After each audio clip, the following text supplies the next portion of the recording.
Finally. That one was rusted. So welcome back to the cabin. You caught my last cabin video. I was up here doing some fishing, and I'm still here, same trip. And I had a couple projects to work on today. I thought it was going to be fun to take you guys along, but my 2 projects quickly turned into one. In that, one is this door on our shed that is completely rotten. It was filled with nests of raccoon, chipmunk, stash, all kinds of stuff. And then the other was building a shower curtain for our shower inside. And last time we were up at the cabin, I bought almost all the parts I thought I needed, and I measured wrong, so I bought some more parts, and I'm still missing stuff. So we can't do the shower curtain this time, but it should turn out pretty cool. So I'll make sure when we do that, I actually bring you along and film it and show you guys what we decided to go with. It's pretty cool. We got a pretty unique situation the way our shower's laid out, and I think the shower curtain's going to turn out pretty cool. The old door has been removed. Went and picked up a new door today. Well, an old recycled door. So we're going to get that measured, make sure it fits, get it installed, and I'll tell you a little bit about my fishing trip from yesterday. And I have one quick surprise for you guys too. So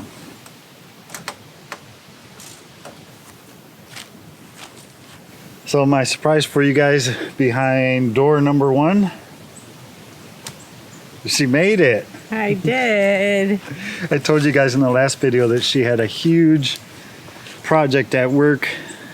There was the project was supposed to arrive on your desk Friday. Yes. And it maybe wasn't as big as you thought it was going to be so far. Yeah, so far.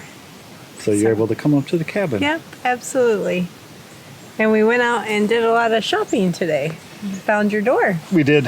It was 50 degrees, cloudy, windy, chilly. I have like 3 shirts on because I didn't bring a jacket with me. I did fortunately bring 1 pair of jeans. And we decided, you know what, instead of just like, we could either sit around the cabin today or we could go outside and do work. Those are kind of like our options, our default options were in the cabin. I spent the last 2 days fishing, and we thought, you know what, let's go exploring. Let's go check out some more places. And we knew we needed a new door for the shed. So we went, there's a builder's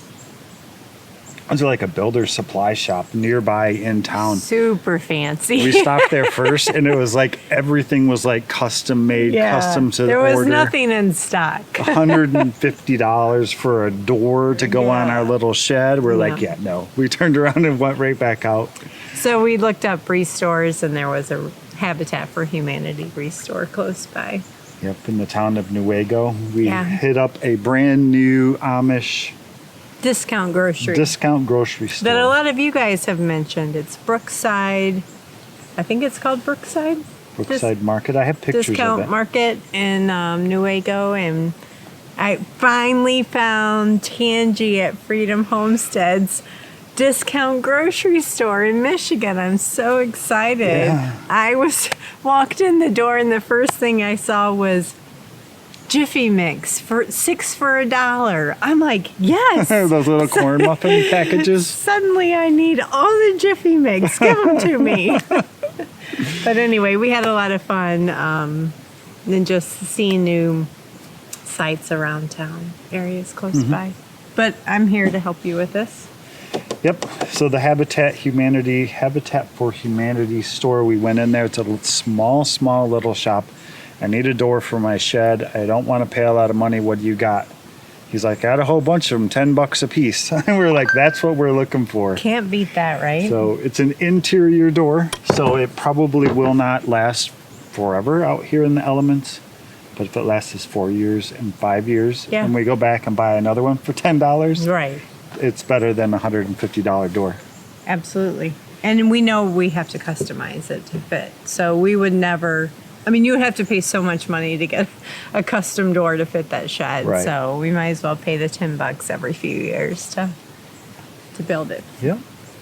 You probably need to pull this handle off. So fancy. Well, we don't have there's not like a latch thing for it, so. I'm just fancy. All right, let's see if we can get it in place. I've measured right before you came out, and I think it's going to fit perfect.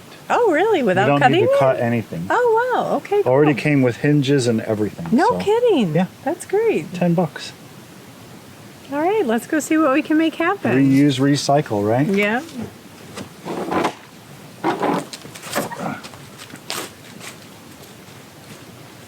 So the way the hinges are laid out, it wants to open our old door open that way. I don't see any problem with it open the opposite way, do you? No.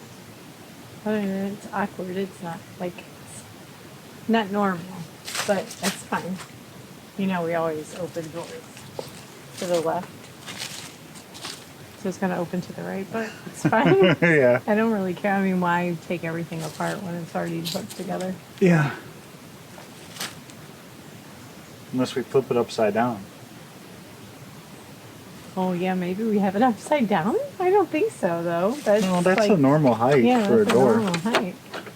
But we don't even have a latch for that to go into. Right. But I guess we'll see how it fits.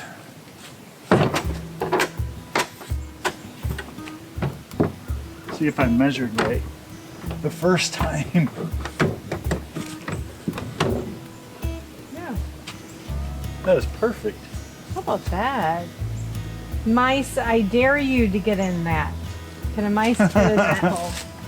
I don't know if we want Probably. to dare a mouse to do anything. Here, open it more. Open it one. Come on, dear.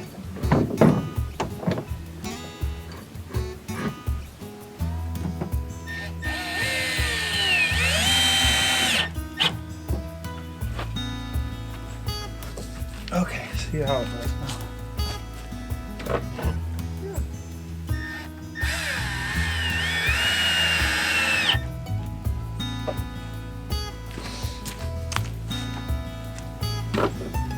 Yeah, that's a lot better.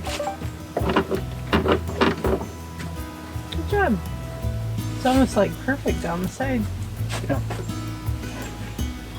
That's kind of hard to do when you have when your hinges are already attached to your door and get it to actually line up good. And it is just a shed door, so. Yeah.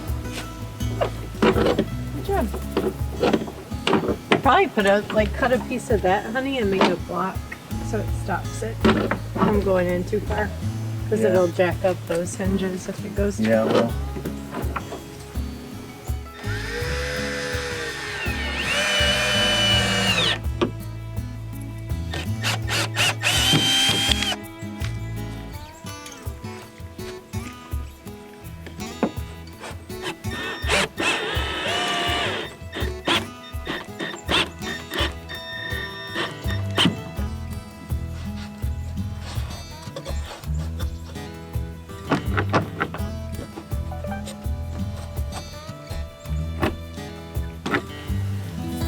Hopefully we wore the dogs out well enough today. Think they'll sleep good tonight. They spent a lot of time running. I promised I would tell you guys how my fishing trip went yesterday. I left early in the morning like I planned. Around 9 o'clock I hit the road and I headed up to town where there's a big dam on the river and the fish can't get past that dam. And I fished there for a good 2.5 hours, I think. And I had one bite, really good bite. When I was bringing my lure right by the shore, it was like 3 feet from the shore. Something jumped up and tried to grab it and then turned and flashed his tail, splashed me, got me wet. But after that, I had lunch in town and I decided I need to get out where there's less people because that fishing at that bridge is like weird. I think I told you about it. There's like always like 6 to 10 people who show up and just watch you fish the whole time, which is kind of weird. It makes me a little uncomfortable. Like, what they making fun of me? Am I doing something wrong? So I went way out of town out in the sticks and I found this really cool spot with some great rock beds. And there was literally like fish everywhere. Like some of these rock beds would have like 6 to 8 like salmon like this big just sitting on there. Some of their tails were a little white, some of their fins were white, but other ones were all black. And I fished there for like 4 hours. And it gets, it can be really frustrating when I'm standing in the water with my waders on, and 6 feet in front of me is a pile of fish, like 3, 4, 5 fish. And I'm casting upstream and I'm pulling my lure along, and it would go right past their mouth and they would go literally like this, like, I need that. Or my lure would hit their tail and they would scoot off. And so needless to say, you came home empty-handed. I did. I came home without any salmon again. Stop looking. And I was all prepared driving up yesterday that I would get here and be like, I'm so happy for you. Yeah. You caught this big salmon. Like, just picturing me pulling up and he's got this cleaned fish. And I know we said we'd save it for home to can, but let's eat some tonight.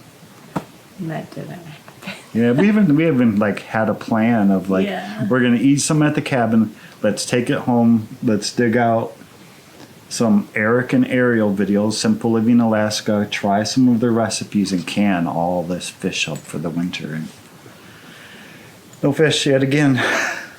I tell you what, it's heartbreaking. So today on our way home, we stopped by because he wanted to show me the new fishing spot. And there was a couple there with like 5 salmon on a line. And I was just like, I want to do it. Yeah. Look, they make it look so easy. I know.